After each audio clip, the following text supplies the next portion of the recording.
de deserto que a gente está passando. É um momento difícil, mas eu creio que hoje eu terei boas notícias para colocar ali no grupo. Eu creio que Deus tem trabalhado no coração e na vida da minha filha. Só vou contar um episódio que aconteceu. Eu não me lembro agora direito qual foi a noite, em que ela sentia muitas dores, ela estava sentindo muitas dores, ela estava dando até a cara de dor. E os médicos falaram, mas o que está causando isso, essa tanta dor em você, né? Não sabiam, e aí eles sempre estão fazendo exames e descobriram que ela tinha uma bactéria, mas não sabiam que tipo de bactéria era e aí nem aonde a bactéria estava. Então, podia estar em qualquer lugar do corpo dela, né? E o rim dela começou a travar. Ela não conseguia mais, o rim não estava trabalhando. Então eles falaram, tem que fazer diálise. Então vamos ter que pôr um catéter, porque não pode usar o mesmo catéter, que é de medicação, para fazer diálise. E eles foram tentar, e minha filha que está lá com ela, a mais nova, falou assim, mãe, tentaram no braço, não conseguiram. Tentaram na perna dela, acharam uma veia boa, falou, vamos pôr aqui na perna. Mas a agulha não entrava tanto o suficiente que precisava entrar. E os médicos, minha filha ficou do lado de fora, e os médicos coçando a cabeça, sem saber o que fazer. Isso era por volta de 2h40 e pouco da madrugada. E nesse momento, Deus despertou a irmã Sônia, do Badra, abaixo, e falou para ela assim, levanta e vai orar pela Viviane. E ela disse assim, mas eu nem conheço, o que eu vou orar por ela?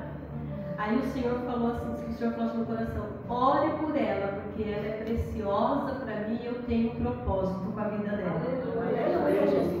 E aí ela foi, se levantou e orou, e os médicos decidiram que não iam mais tentar colocar o catéter para fazer a diálise da menina. Esperar no outro dia. E no outro dia o Senhor mostrou por que Ele não permitiu.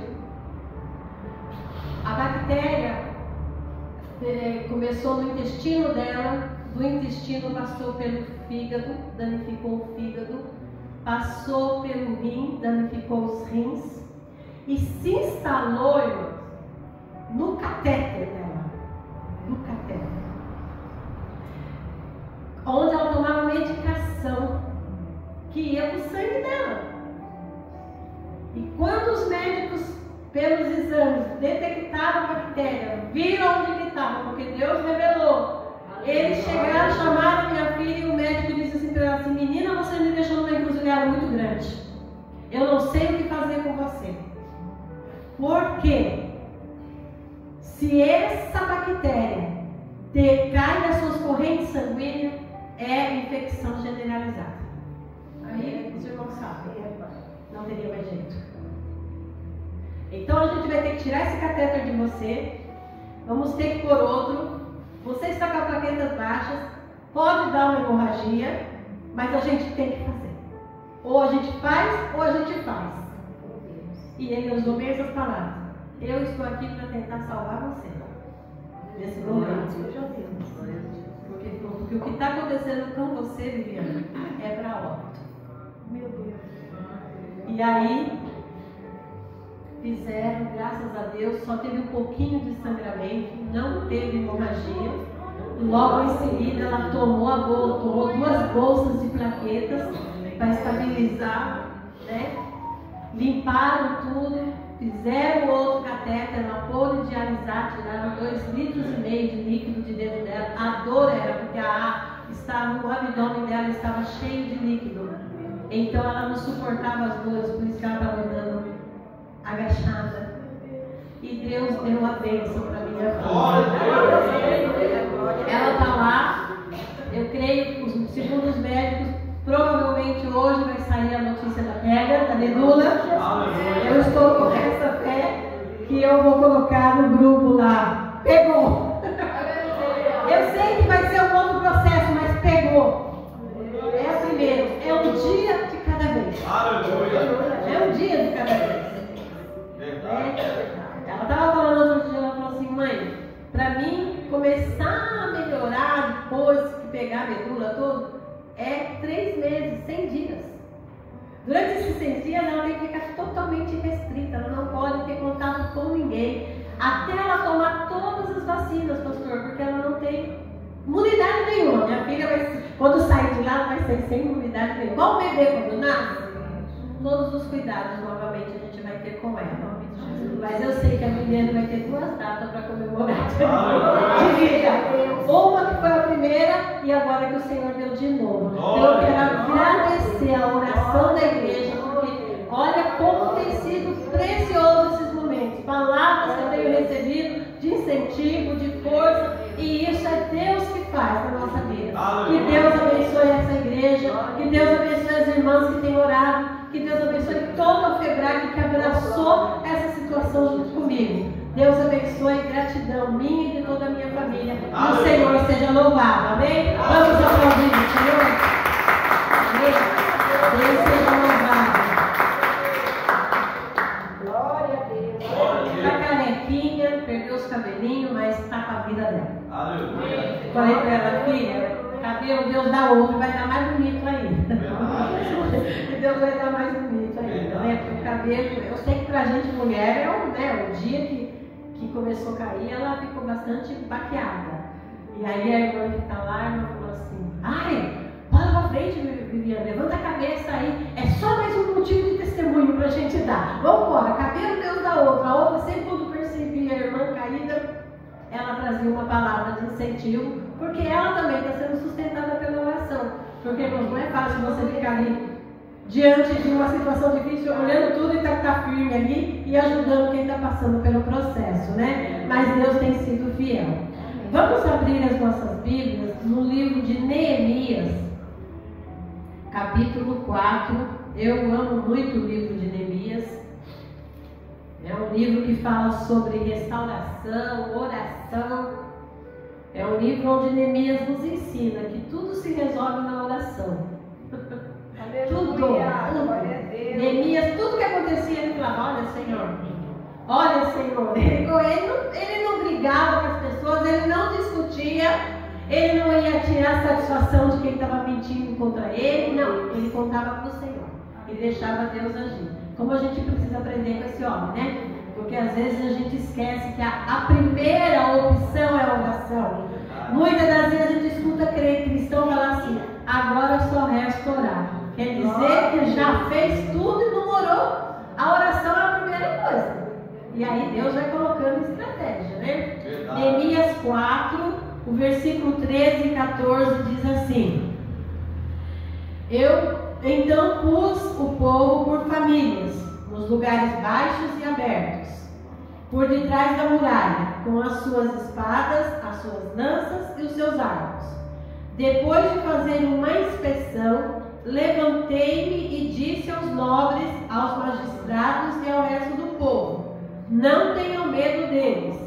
Lembrem-se do Senhor, grande e temido, e lutem pelos seus irmãos, seus filhos, suas filhas, pelas mulheres e pela casa de vocês. Amém.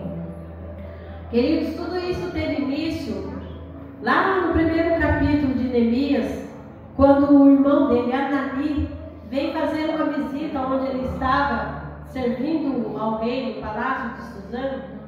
E ele veio ali e trouxe notícia. Ele perguntou: como é que está o restante do nosso povo lá que ficou? Ele falou: olha, o povo está em miséria, em humilhação, os muros estão derrubados, as portas queimadas, enfim, o povo está à mercê do inimigo.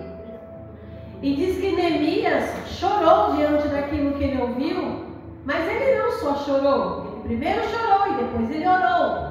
Ele foi buscar resposta, estratégia em Deus. Então esse livro de Neemias é um livro também que nos dá estratégia de batalha, estratégia para reconstruir, para refazermos aquilo que foi quebrado. Aqui nesses versículos que nós lemos, ele reúne o povo para orar, para ajudar, para proteger a família. Porque a família que era o alvo da destruição. Um lugar sem muro, um lugar sem porta, sem ferrolhos, nada que nos protegesse. Então Neemias falou: vamos lutar pela nossa família. Hoje a gente vê quantas pessoas desistindo da família. Desiste fácil da família. Desiste fácil de um casamento. Tem pessoas que desistem de um filho. Eu tinha uma irmã que já partiu para a glória, uma irmã cristã, e ela dizia assim, quando eu perguntava da filha dela, eu falava: e tua filha? Ela dizia assim: ah, Roda, que ela não tem mais jeito não. E essa irmã foi embora para a glória e a filha está aí perdida. Eu falava para ela: mas enquanto você tem que orar. Ah, mas não tem jeito, ela não quer. Eu falei: não, mas você tem que orar. A gente não pode desistir dos nossos filhos. Filho é herança, e a herança tem que ser cuidado. Porque se a gente não cuidar da nossa herança, ela deteriora, ela estraga, o ladrão vem e rouba. Então nós temos que cuidar da nossa herança. E filho é herança. A Bíblia diz que filho é herança. E herança é algo que a gente precisa cuidar. Então aqui ele fala sobre isso. E quando a família se une para reparar roturas, brechas em suas casas, o inimigo se levanta com fúria. Porque enquanto está todo mundo acomodado, vendo o problema, mas ninguém faz nada, para o inimigo está bom. Porque ele tem liberdade de correr a família ali e fazer o que ele quer, na vida do pai, na vida da mãe, na vida dos filhos, ele faz o que quer. Mas de repente a irmã, que vem na oração, a irmã fala: eu vou me levantar pela minha família, eu vou começar a buscar. Aí o inimigo fica preocupado, porque ele sabe que quando a gente busca, Deus responde. Porque ele sabe que quando a gente ora, Deus vem ao nosso socorro. Porque ele sabe que quando a gente pede, restaura, o Senhor restaura. Então ele fica preocupado e ele se levanta. E a gente vê que ele se levanta e quer tentar minar as nossas forças. Então a gente vê que esse livro de Neemias é um livro que fala de restauração, tapar brechas, colocar ferrolhos, trancas e orações. É o que fala esse livro de Neemias. Nesse capítulo nós podemos tirar lições preciosas para nós como família. A primeira, vocês estão com a Bíblia aberta aí, Neemias? Tá bom? Aí quando eu pedir você ler o versículo, você lê para mim, por favor, tá? Eu gostaria que a Silvia lesse do 14, do 1 ao 5, por favor, do versículo do 1 ao 5. A Silvia. Neemias 14. É o que a gente está lendo aqui, né? 4, do 1 ao 5. E sucedeu que, ouvindo Sambalate, que edificava nos muros, ardeu em ira e se indignou muito, e escarneceu dos judeus. E falou na presença de seus irmãos e do exército de Samaria, e disse: que fazem estes escravos de Deus? Permitir-se-lhes a isto? Sacrificarão? Acabarão num só dia? Vivificarão dos montões do pó as pedras que foram queimadas? E estava com ele Tobias, o amonita, e disse: ainda que edifiquem, vindo uma raposa derrubará facilmente o seu muro de pedras. Ouve, ó nosso Deus, que somos tão desprezados, e cai o seu opróbrio sobre a sua cabeça, e faz com que seja um despojo numa terra de cativeiro, e não cubras a sua iniquidade, e não se risque diante de ti o seu pecado, pois que te irritaram de fronte dos edificadores. Então aí vem o escárnio do inimigo, né? Quando ele ouve que algo está sendo feito em prol da família, ele tenta menosprezar aquilo que a gente está fazendo. Sua oração não vai ser ouvida. Essa situação não tem mais jeito. E Deus, ele levanta pessoas para dizer: para, você está sofrendo à toa, sabe? Não lute pelo seu casamento. Deus quer que você seja feliz, e a sua felicidade está na separação. Tem pessoas que vêm com esses conselhos, que são conselhos do inimigo, né? Não vai adiantar você orar. Você está orando e nada vai acontecer. Você está pensando que porque você está orando, esse seu filho vai mudar de atitude? Não vai. Então é o escárnio, ele vem e tenta menosprezar. Por mais pequeno que seja a conquista do resgate de uma família, amados, é de suma importância. Por pequena que seja a vitória que você ganha ali, uma mudança pequenininha, você fala: Senhor, eu sei que não é isso tudo, ainda, mas esse é o começo. Não despreze os pequenos começos. Está lá em Zacarias, eu não me lembro do capítulo, mas Zacarias fala que o povo, quando viu a reconstrução do templo começando, começou a chorar e falou: não desprezem os pequenos começos. Porque Deus começa, às vezes Deus faz assim, pá, e resolve tudo. Mas às vezes Deus vai paulativamente. É uma coisinha aqui, e que a gente possa ser grato a cada coisinha que Deus vai fazendo. E não dar ouvido ao que o inimigo está falando, né? Por isso veio as afrontas. Mas não desista. Persista. Faça como Neemias. Ore, continue, vai em frente, né? Agora eu quero que a Silvana leia para mim o versículo 6. Porém, edificamos o muro, e todo o muro se fechou, até a sua metade, porque o coração do povo se inclinava a trabalhar. A unidade deve ser restaurada dentro da família, pois quando o coração da família é um só, as bênçãos nos alcançam. A unidade é importante. Aqui diz que o coração do povo estava animado. Todo o povo voltou a trabalhar depois da oração de Neemias. Depois que Neemias falou para o povo não desistiu. E nós não podemos desistir. Trazer a unidade para a nossa família. Sentar à mesa, olho no olho. A mesa é lugar de comunhão. Não é só refeição. A gente senta ali para fazer a nossa alimentação, mas a gente conversa. É na mesa que a gente conversa, é na mesa que você olha olho no olho, é na mesa que você percebe se o filho não está bem, é na mesa que você olha e fala: o que você tem, filho? O que você tem, filha? É na mesa, porque a mesa é lugar de comunhão. Por isso Jesus sempre se sentava à mesa com seus discípulos. E vai ter um dia que ele vai sentar com a gente numa mesa muito grande, que vai ser o dia da ceia. A mesa é importante. É lugar de comunhão. E onde há unidade, onde tem comunhão, Deus ordena a bênção, Deus ordena a vida. Pode ter algo morto ali, o Senhor dá a bênção. O Senhor é aquele que restaura. Agora, irmã, pode ler o 7 e 8, por favor? Sucedeu que, ouvindo Sambalate e Tobias e os arábios e os amonitas e os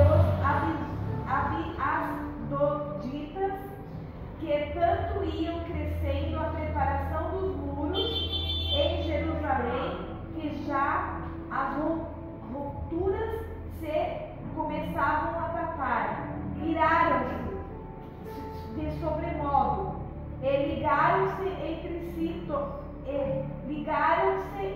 si todos para virem a guerrear contra Jerusalém e para os desviarem do seu intento. Quando o inimigo viu que o muro estava chegando no meio, né? Quando ele viu que as roturas estavam sendo tapadas, as brechas, que é por onde o inimigo podia entrar, eles se iraram. Eles ficaram irados. E o inimigo, ele vem e contra-ataca. Ele não desiste. Às vezes a gente pensa: ai, consegui essa bênção aqui. Mas não desiste não, porque o inimigo, ele não desiste. Eu lembro que uma vez a irmã Vina pregou sobre Davi e Golias. Eu nunca mais esqueci do que ela falou. Nunca mais, porque tem coisas que quando é do Espírito Santo, é como se Deus imprimisse dentro da gente, de ninguém tira mais de lá. E ela falou assim: olha, Davi foi ao encontro de Golias, lançou a sua pedrinha, como ele falou, em nome do Senhor dos Exércitos, só que Golias caiu, mas não estava morto. E o que Davi fez? Correu até ele não tinha espada, pegou a própria espada do inimigo e cortou a cabeça dele. O mal tem que ser cortado, tem que ir até o fim. A gente não pode desistir. Porque Deus está abençoando. Meu filho, nossa, essa semana meu filho está uma bênção. Graças a Deus, Deus ouviu. E deixa o barco correr. Não, continua orando, porque o inimigo vai contra-atacar. Ele não desiste.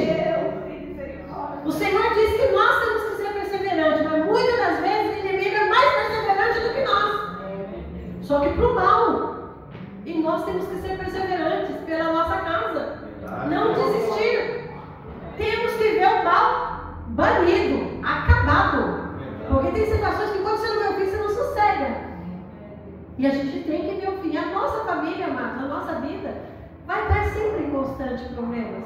Até a volta de Jesus. Mas a gente tem que continuar firme, lutando. Então vem o contra-ataque do inimigo. Agora, eu queria que a irmã pode ler para mim? Eu?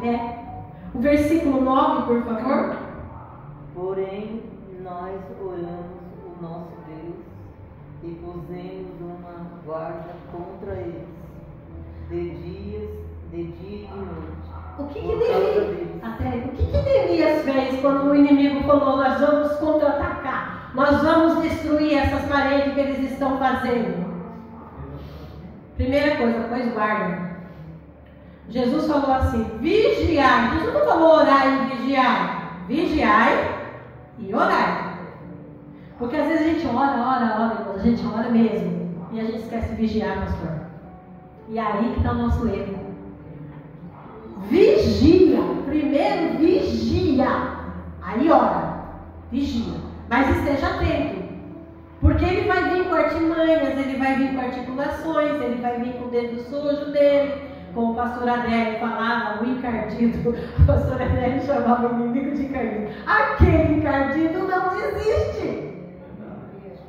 Né? Então, a primeira coisa foi que ele orou ao Senhor. O Salmo 55, o 17 e o 18 diz assim, ó: à tarde, pela manhã e ao meio-dia, farei as minhas queixas e lamentarei, e ele ouvirá a minha voz. E em paz ele livra a minha alma dos que me perseguem, porque são muitos contra mim. Então Davi fala aqui, olha, ao meio-dia, de noite, de manhã, é todo tempo. Eu vou orar, eu vou buscar a Deus, eu vou correr para Deus, porque nós temos que estar assim. Então ele falou, ele pôs vigília, ele pôs pessoas armadas, porque a luta deles ali não era igual a nossa. Não é uma luta carnal nem do sangue. Nós lutamos com potestades, forças do mal da região celeste. Mas aqui eles lutavam com homens. Mas esses homens tipificam para nós o inimigo da nossa alma. Então eles tinham que estar armados para poder se defender e defender as suas famílias. O versículo 10. Ô, irmãzinha, eu não sei o nome, por isso que eu falo assim, tá? Lê o versículo 10 para mim, por favor. Albertina, muito prazer. Albertina. Romualda de Jesus. Amém. Então disse Judas: desligarão as forças do corredores e pôs muitas mas não poderão desfalecer os muros. Então, quando eles começaram porque aqui não narra, mas diz que o inimigo começava, sabe quando começa a mandar mensagenzinha para as pessoas? Não vai dar certo, olha quantos escombros, nossa, está demais, está quebrado, está difícil. E o povo quando começou, porque quando a gente começa a ouvir o inimigo, a gente começa a olhar para o problema. A gente esquece de continuar olhando para o Senhor. A gente olha para o problema. E aí aquilo que ele falou, que é grande, que é isso, que é aquilo, a gente consegue ver ainda maior do que é. A gente consegue ver sem solução. A gente consegue olhar e enxergar só destruição. E o povo estava assim, olha, os escombros são muitos, a gente não vai conseguir, está difícil, o povo está desanimando, porque o povo queria desanimar. O desânimo estava batendo. E tem hora que o desânimo bate no nosso coração. A Silvana estava falando sobre fé. A gente falar sobre fé quando a gente não está passando problema é fácil. A gente falar para o irmão que está passando problema, a luta, uma coisa impossível, é fácil a gente falar, confia em Deus. Deus está no controle, é fácil. Mas quando você está no meio do olho do furacão, meu Deus, como é difícil. Meu Deus, como é difícil. Verdade, Deus. E eu dizia para a minha amiga Silvia, eu falava assim, Silvia, eu estou igual aquele pai, que quando Jesus desce do monte da transfiguração, ninguém conseguiu expulsar o demônio dele. E Jesus, quando chega, fala o que está acontecendo. Aquele pai fala, olha, eu trouxe meu filho aqui, e o seu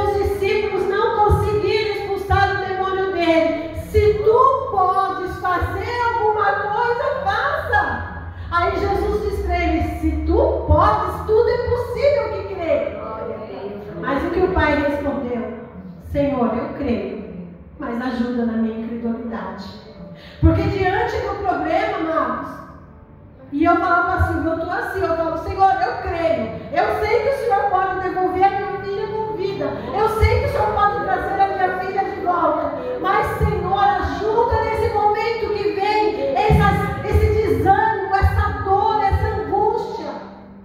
Irmãos, na noite, de segunda para terça, acho que foi o pior dia da minha vida. De noite, sabe o que é você sentir a sombra da angústia vir sobre você? Parecia que eu via, ela era palpável, parecia que eu podia abraçá-la. E eu levantava o coração palpitando e eu falava, Deus, eu não quero ficar assim. Eu preciso estar bem, a minha filha precisa de mim, Senhor, me ajuda. Eu tenho meus outros filhos, eu tenho meu marido, me ajuda, Senhor. Me tira dessa ansiedade, dessa angústia. E eu vim no culto de oração. E eu vim meditando no Salmo 42. Falei, Senhor, como a corça suspira pelas águas, assim a minha alma suspira por ti, ó Deus. Todos me perguntam onde está o teu Deus. As pessoas perguntam, Senhor. Mas eu sei que o Senhor está no controle. E quanto a você, a minha alma, por que você está desse jeito? Creia em Deus, Ele vai te dar a vitória. E aí comecei a cantar o hino do 195, acho que é, né? Porque te abate. Mas eu vinha cantando tão alto dentro do carro que os outros motoristas passavam por mim e ficavam olhando. Essa mulher tá doida. Eu vinha cantando numa alegria e vim para a igreja. Mas o Senhor foi tirando aquela angústia, aquele peso, sabe? E quando chegamos na igreja, veio o culto, a missionária foi pregar. Aonde que a missionária pregou? Salmo 42. Pastor, eu falei, Jesus, como o Senhor é lindo! Ela falou, a palavra que Deus colocou no meu coração está no Salmo 42. E a mulher começou a pregar, e aquilo foi só confirmando o que Deus já tinha falado comigo. Deus cuida, querido, Deus cuida. Não é errado chorar. Não é pecado ser angustiado. A gente não pode permitir que aquilo nos domine. A gente tem que lutar contra. Mas nós somos seres humanos. Jesus se angustiou. Porque quando ele estava lá para ser entregue na morte, na cruz, ele foi para o jardim e ele disse o que para os seus discípulos? Orem comigo, porque minha alma está angustiada até a morte. Jesus se angustiou. Porque ele sabia o que ele ia passar. Ele sabia o que estava vindo pela frente, que era a separação do Pai. Ele sabia que por causa do meu pecado, do seu pecado, dos nossos pecados, Deus iria virar o rosto para ele. Amados, Deus nunca nos virou o rosto, mas Jesus já experimentou isso, o rosto do Pai virado, porque ele diz, Deus meu, por que me desamparaste? Não que Deus não tivesse prazer no Filho dele, não que Deus não amasse Jesus, mas porque o meu pecado, o seu pecado, as enfermidades que nós carregamos, que sobre as nossas vidas, estava tudo em Jesus. E Deus, na sua santidade, não conseguia olhar para ele. E era o momento que Jesus mais precisava do olhar do Pai. Por isso que ele pediu para os discípulos, vigiem comigo, orem comigo. E é nessa hora que Deus levanta pessoas para orar com vocês, orar por vocês. Teve um dia que a gente colocou para a gente orar meia-noite. Eu falei, eu orei antes, porque eu não tinha chorado tanto, meus olhos estavam tão pesados de tanto chorar. E eu passei no grupo, me perdoe, gente, mas eu não vou esperar meia-noite, eu vou deitar, porque minha cabeça está latejando, meus olhos estão pesados, eu quero ver se eu consigo dormir um pouco. Aí todo mundo no grupo, não, Amanda, a gente vai orar meia-noite, você pode ir deitar. Porque Deus colocou no coração de uma pessoa orar meia-noite, porque é a meia-noite que as coisas ficam mais difíceis. É a meia-noite. Então o desânimo bate. Por favor, Lúcia, dê o 11, o 12. Disseram, porém, nossos inimigos, nada saberão disso, nem verão, até que entremos no meio deles e os batemos,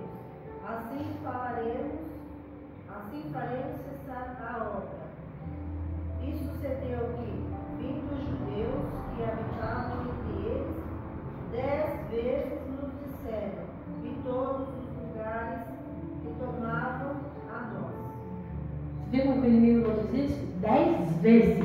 E 10 vezes eles vieram com as mesmas falas, com a mesma história, com a mesma estratégia, sabe, querendo tirar o povo dali do que estava fazendo.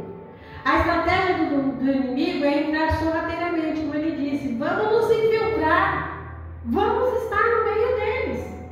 Porque eles estão ali tirando os escombros, a gente entra como se estivesse ajudando e a gente vai falando, mas não vai dar certo não, tem muita coisa, né? Vocês não vão cansar? Não é melhor dar uma paradinha?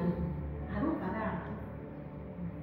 Às vezes o inimigo fala, dá uma paradinha aí, você já orou tanto, já tá bom, chega, né? Chega, né? Não, tem que continuar orando, não pode desistir, não pode desistir. Então ele vai entrando sorrateiramente, e até que ele seja percebido, ou nem seja. Então, como que ele se infiltra dentro da família, dentro da nossa casa? Através de músicas seculares. As pessoas começam a misturar louvor com as músicas mundanas. E eu vou dizer uma coisa para você, a música tem um poder muito grande, ela entra e ela grava. Ela grava. Quem é que quando a gente passa no centro de Suzano, que entra numa loja, sai de loja, entra numa loja, sai de loja, quando você vai no seu carro, você vai no seu ônibus, aquelas músicas começam a martelar na tua cabeça. De repente você está em casa, você até começa a cantar lá, você fala, epa, o que é isso? Porque você ficou ouvindo durante tanto tempo, o tempo que você teve na loja, ficou lá, pá, aquelas músicas de sofrência, de adultério, disso, daquilo. Como que a gente gosta de ouvir uma rádio de música dessa? Não pode. Através de seriados, temos que tomar cuidado que a gente coloca diante dos nossos olhos, de reality shows, né? Pelo amor de Deus, crente dizer que assiste o BBB, que eu nem assisto essa porcaria, Fazenda, nunca gostei, muito menos gostar jamais. E vai assistir isso, vai trazendo infiltração, vai minando as forças. Então temos que tomar cuidado, né? Deixa eu correr aqui. Versículo 13, a irmã do lado da Lúcia, por favor. Então os guardas nos lugares baixos, por detrás dos muros, e nos altos também busca o povo de acordo com as suas famílias, com as suas espadas e com as suas lanças e com os seus arcos. Ele colocou povo por família. Nos lugares baixos, que é de livre acesso para o inimigo entrar, e nos lugares abertos, por onde o inimigo pode passar. Então ele colocou o povo por família. Você é responsável pela tua família. Você vai ficar nesse ponto aqui. Você vai guardar aqui. E o inimigo não vai passar. Então a necessidade de mais vigilância nas famílias com as armas em mãos. Amados, a nossa arma é a oração e a Bíblia, viu? A Bíblia é a espada. E nós precisamos tanto para nos defender como para atacar, né? E a oração é aquilo que nós oramos e o Senhor vai respondendo para nós. O versículo 14, esse aqui eu vou deixar mesmo, olha. Tem 3 orientações aqui no versículo 14. A primeira, lembrar que o Senhor guerreia por nós. Ele diz assim, não tenham medo deles, lembre-se do Senhor, grande e temível. A primeira coisa, nós temos que lembrar quem é Deus, quem é o inimigo e quem nós somos em Deus. Amém? Amém. Nós somos em Deus filhos e filhas. E o Senhor cuida de nós. Aleluia. Então nós temos que lembrar e não temos que ter medo. A segunda coisa, lembrar que o Senhor guerreia por nós. Ele já disse aqui, porque o Senhor guerreia por nós. Ele é um Deus guerreiro. Ele luta por nós, né? E a terceira é pelejar e lutar pela nossa família. Ele disse assim, não tenham medo, lembre-se do Senhor e lutem pelos seus irmãos, seus filhos, suas filhas, pelas mulheres e pela casa de vocês.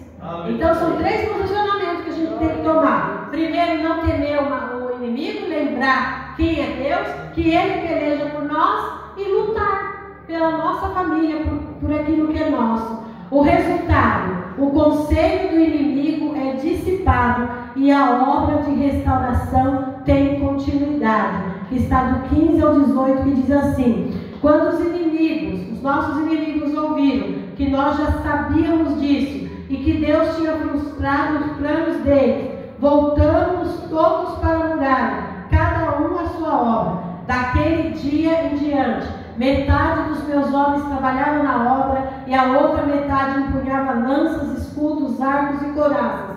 E os chefes estavam por trás de toda a casa de Judá, que reconstruía a muralha. Os carregadores que por si mesmos tomavam a carga, cada um com uma das mãos fazia a obra e com a outra segurava a arma. Porque quando o inimigo viu que eles estavam decididos a não desistir, os inimigos deram uma batida de retirada e eles continuaram, mas vigilantes. Diz que eles trabalhavam com uma mão fazia a obra e com a outra segurava a arma. Aleluia! Glória a Deus! O que eu acho lindo em nós, que Deus nos deu uma arma tão potente que é a oração, que você pode estar fazendo algum serviço, você pode estar dirigindo o seu carro, você pode estar na rua, você pode estar em qualquer lugar e de repente o Espírito Santo fala, ore agora. Você começa a orar. É uma arma. E Deus vai lá e desbarata tudo, traz tudo à luz, é uma coisa gloriosa.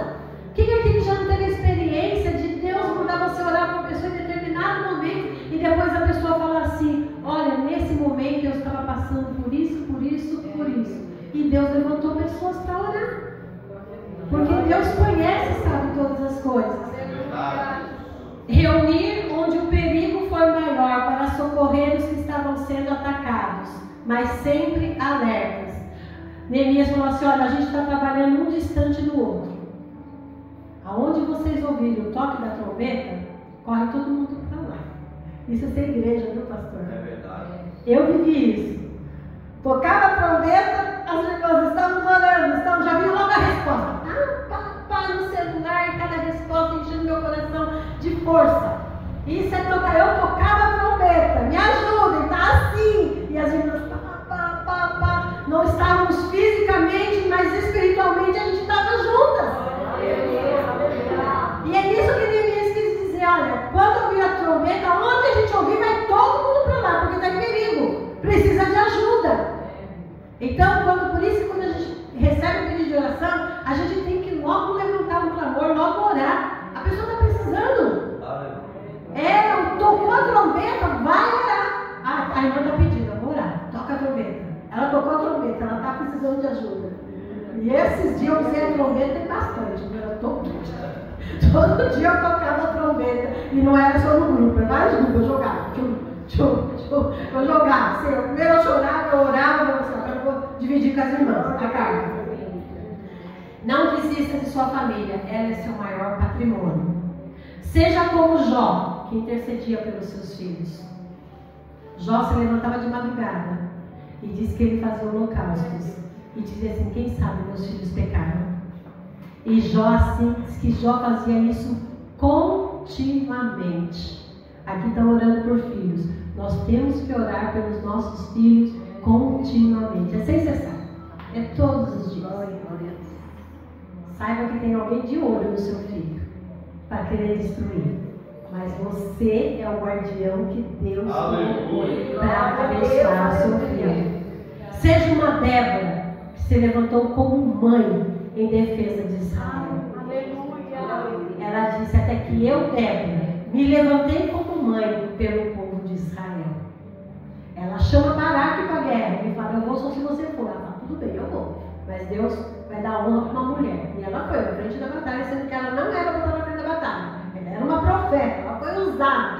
Deus usou a vida dela para dar estratégia, para dizer quantos homens era para Baraque levantar. Mas Baraque falou, eu só vou se você for. Eu falei, tudo bem. Débora não fugia da luta. Ela era uma mãe para Israel.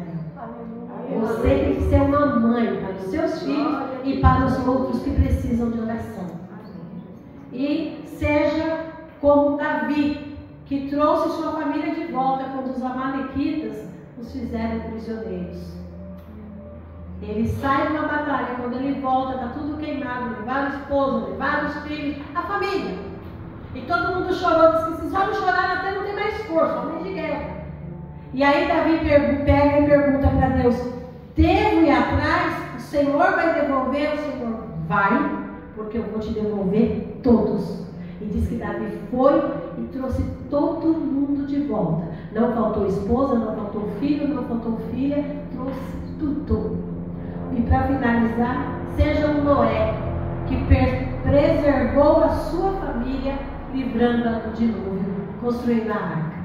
Lá em Hebreus 11:7 diz que Noé, pela fé, construiu uma arca e assim livrou sua família da destruição.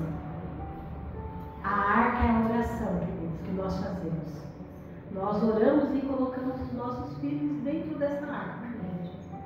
Em oração. O mundo está aí, querendo destruí-los, mas nós estamos orando. Não desista, continue orando pelos seus filhos. Tem resposta de Deus, tem restauração chegando aí, tem cura, tem salvação, tem libertação. Tem Deus abrindo portas, abençoando a vida deles, no trabalho, aonde eles forem. O Senhor estará abençoando a vida deles. Que Deus abençoe vocês em nome de Jesus. Amém?